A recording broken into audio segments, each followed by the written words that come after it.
नमस्कार, I am PK Singh, GST author, speaker, practitioner and educationist.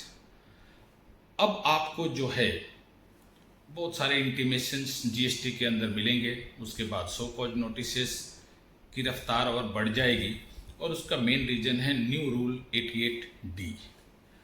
अब new rule 88D के details provisions के बारे में मैं बात करूंगा।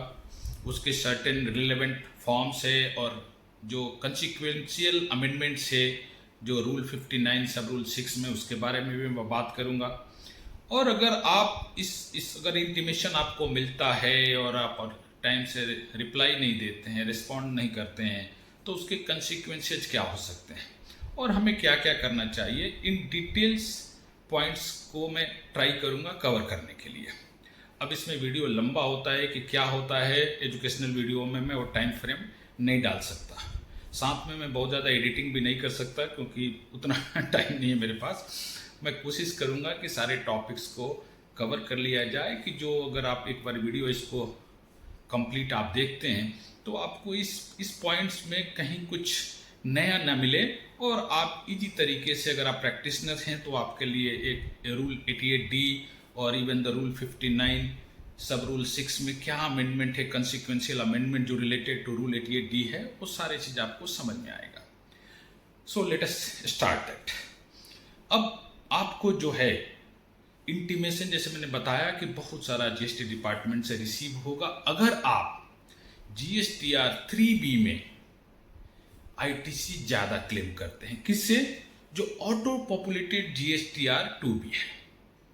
अब GSTR 2B में एग्जाम्पल्स है कि आपके पास जुलाई मंथ्स का ITC जो है एक 20 लाख आया और आपने GSTR 3B में 25 लाख क्लेम कर लिया। तो अब ये आप याद रखिए कि जो गवर्नमेंट है वो आपको जो है GST डिपार्टमेंट एक सिस्टम बेस्ड इंटीमेशंस इशू करेगा और उस सिस्टम बेस्ड इंटीमेशंस में ये मेंशन रहेगा कि भाई आपने इतना एक्सेस ITC क्लेम किया तो आप इसको जो है इसको पे कर दीजिए। अब पे के साथ वो साथ में बोलेंगे कि भाई आपको इंटरेस्ट भी अप्लीकेबल होगा, आप इंटरेस्ट भी पे कीजिए। अब अगर आपने उस ITC को, एग्जांपल आपने 5 लाख, इस एग्जांपल्स में आपने 25 लाख क्लेम किया, 20 लाख आपका GSTR 3B में ऑटो पॉपुलेटेड हुआ। सो 5 लाख जो आपने एक्सेस क्लेम किया, अब इसको आपको रिवर्स करना है। अब आप अगर इसको यूटिलाइज कर लिए हैं तो डेफिनेटली आपको इंटरेस्ट पे करना है, इंटरेस्ट पे करना है। अगर आपने यूटिलाइज नहीं किया है तो इंटरेस्ट पे करने की जरूरत नहीं है। अब इसके लिए आप क्या करेंगे कि जब आपको इंटीमेशंस मिलता है, अब इंटीमेशंस मिलने के बाद आप जो है इमीडिएटली, अगर आप एग्री हैं तो उस अमाउंट को आप इंटरेस्ट को पे करना। बाकी अगर आपके पास ITC अवेलेबल है तो ठीक है, आप उसको सेटअप कर सकते हैं, नहीं है तो आपको वो भी अमाउंट चालान के थ्रू पे करना और DRC 03 फाइल करना है। सो ITC रिवर्सल के लिए क्या करना है, यहाँ पे आपको DRC 03 फाइल करना है। अब आप अगर ये सोच रहे हैं कि नहीं भाई 25 लाख जो ITC मैंने क्लेम किया GSTR 3B में वो जेन्यून है और ड्यू टू वेरियस रीजन्स है, भाई मेरा इंपोर्ट्स के जो है ITC है वो है और बाकी ऐसे ITC है जिनका मेरे पास जो है लीगल राइट्स है, एज पर सेक्शन 16 मैं उसको क्लेम कर सकता हूँ। सो उस केस में अब आपको क्या करना है, तो जो DRC 01C जो डिपार्टमेंट ने आपको भेजा हुआ है तो उसका पार्ट B में आपको रिप्लाई करना है। पार्ट B में रिप्लाई करना है। जब आप पार्ट B में रिप्लाई करते हैं तो आप फुल्ली एग्री हो सकते हैं, फुल्ली एग्री होंगे तो सॉरी आपको तो पे करना पड़ेगा DRC 03 के। सो आप पार्शली एग्री हो सकते हैं और आप डिसएग्री हो सकते हैं। तो उस केस में उन्होंने क्या किया है कि DRC 01C के पार्ट B में उन्होंने 899 पर्टिकुलरली कैटेगरीज डिसाइड किया है कि भाई क्या रीजन्स है, आपको रीजन्स बताना, आपको एक्सप्लेनेशन देना। तो आपका अगर रीजन्स उसमें से मैच हो रहा है तो आप उसको सेलेक्ट कर सकते हैं, अगर नहीं मैच हो रहा है तो अदर्स है, उसमें आप अपना एक्सप्लेनेशंस, आप रीजन्स जो है डिटेल्स में बता सकते हैं कि भाई ये रीजन्स है, इस वजह से हमने ये ITC क्लेम किया है और हमारा जेन्यून ITC है। आपको एक डिटेल रिप्लाई, एक आपको मौका भी मिल रहा है देने के लिए। अब यहाँ पे जब आप इसको फाइल कर देते हैं, अब ये ध्यान रखना है, चाहे आपको DRC 03 हो, अगर आप एग्री हो रहे हैं पेमेंट्स के लिए और अगर आप DRC 01C part B file कर रहे हैं, ये दोनों आपको विद इन 7 डेज में फाइल करना है, within 7 days from date of receipt. अब विद इन 7 डेज में आपको ये फाइल करना है। अब आप ये फाइल कर दे रहे हैं, सपोज आप पार्ट बी फाइल कर रहे हैं DRC 01C का पार्ट बी, उस केस में द प्रॉपर ऑफिसर्स के पास अथॉरिटी है, वो आपका DRC पार्ट बी एक्सेप्ट कर सकता है और due to the various reason वो उसको रिजेक्ट भी कर सकता है, वो नहीं मानेगा उसको। अब वो नहीं मानेगा तो क्या होगा, ऑब्वियसली वो आपको सो कॉज नोटिस इशू करेगा।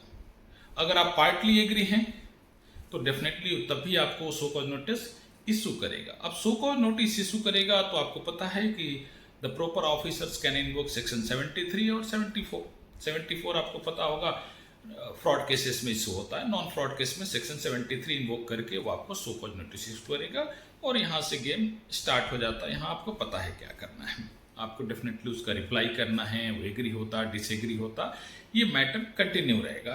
अब आपको सो कॉज रिप्लाई कैसे करना है, ये एक मैं डेडिकेटेड वीडियोस बनाऊंगा जहाँ पे कि every aspects of the show cause notice I will cover it.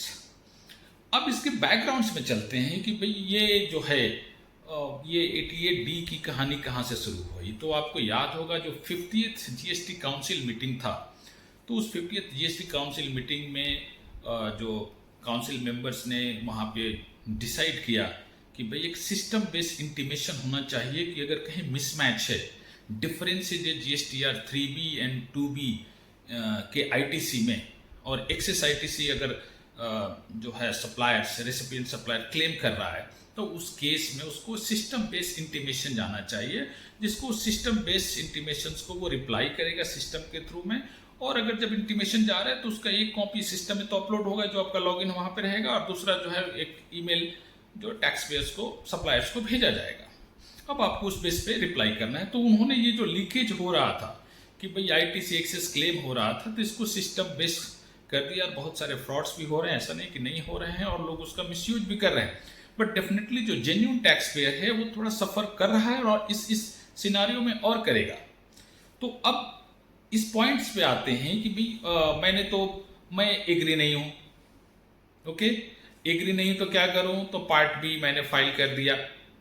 अब ऑफिसर भी एग्री नहीं है तो क्या करेगा, एक्सेप्ट नहीं किया आपका पार्ट बी का जो भी आपका रीजन एक्सप्लेनेशन है, तो आपको डेफिनेटली वो सो कॉज नोटिस इशू करेगा। अब इसके दूसरे पहलू पे जाते हैं कि भाई अगर मैंने फाइल नहीं किया, मैं एक्सेप्ट नहीं किया, तो DRC 03 भी फाइल नहीं किया विद इन 7 डेज, और मैं एक्सेप्ट कर लिया तो DRC 03 भी फाइल नहीं किया, whatever may be the reason, और मैंने जो है एक्सेप्ट नहीं किया, उसके बावजूद मैंने DRC 01C के पार्ट बी को मैंने फाइल नहीं किया। अब यहाँ पे प्रॉब्लम्स क्या होगा, अब जैसे मैंने बताया कि डेफिनेटली वो सो कॉज नोटिस इशू करेगा प्रॉपर ऑफिसर, बट इसके अलावा क्या कर रहे हैं, इसमें एक कंसिक्वेंशियल अमेंडमेंट्स इन्होंने रूल किया, रूल 59 सब रूल 6E। अब वहां पे ये बोल रहे हैं कि भाई अगर आप if you fails to file the reply to the intimation, और आपको जो इंटीमेशन मिला है और आप उसका रिस्पॉन्स नहीं कर रहे हैं विद इन 7 डेज में, तो करें कि जो आपके GSTR 1 है और चाहे आप IFF है, वो दोनों आपका ब्लॉक हो जाएगा, आप फाइल नहीं कर पाएंगे। अब आप इसका कंसिक्वेंस समझते हैं कि जब आप GSTR 1 फाइल नहीं कर पाएंगे तो डेफिनेटली आप GSTR 3 भी फाइल नहीं कर पाएंगे। अब आपको पता है कि अगर 11th को नेक्स्ट मंथ में 11th और 30th को जो आप GSTR 1 फाइल कर रहे हैं, 14th को जो है ITC ऑटो पॉपुलेटेड होता है। अब इस केस में जो आपका रेसिपिएंट है उसको ITC नहीं मिलेगा क्योंकि आप GSTR 1 फाइल नहीं कर पाएंगे। तो इसको कंप्लीट GSTR 1 और IFF को ब्लॉक कर दे रहे हैं। तो इसलिए इस केस में आपको अगर इंटीमेशन मिलता है तो आपको ध्यान रखना है कि आपको कंपल्सरी रिप्लाई करना है। न्यू रूल 88D आप स्किप नहीं कर सकते। अब क्या करना है जिससे कि जनरली आपको ये इंटीमेशन रिसीव ही ना हो, तो आपको GSTR 3B फाइल करते टाइम पे आपको डिटेल एक रिकन्सिलेशन बना लेना है कि भाई रियली में जो मैं 2B में है वही मेरा 3B में है, और नहीं है तो क्या रीजन्स है। अब उस रीजन्स को भी नोट डाउन कर लेना है क्योंकि डेफिनेटली आपको इंटीमेशन मिलेगा, सिस्टम बेस है तो नहीं मिलने का कोई चांस नहीं है। तो इस वजह से वो सारे रिकन्सिलिएशंस आपको परफेक्टली करना है, आपको रीजन्स टेक डाउन कर लेने हैं और उसके बाद आपको जो है रिटर्न्स फाइल करने हैं, क्योंकि इंटीमेशन तो आपको मिलेगा ही मिलेगा। तो मैंने इसमें 88D जो न्यू रूल 88D है और साथ में कंसिक्वेंशियल अमेंडमेंट जो है रूल 59 सब rule 6E of CGST rules 2017, इसको मैंने कवर किया। अब इसके रिलेटेड अगर आपको कुछ क्वेरीज है तो डेफिनेटली आप उसको पूछ सकते हैं और मैं उसका रिप्लाई करूंगा। थैंक यू, नमस्कार।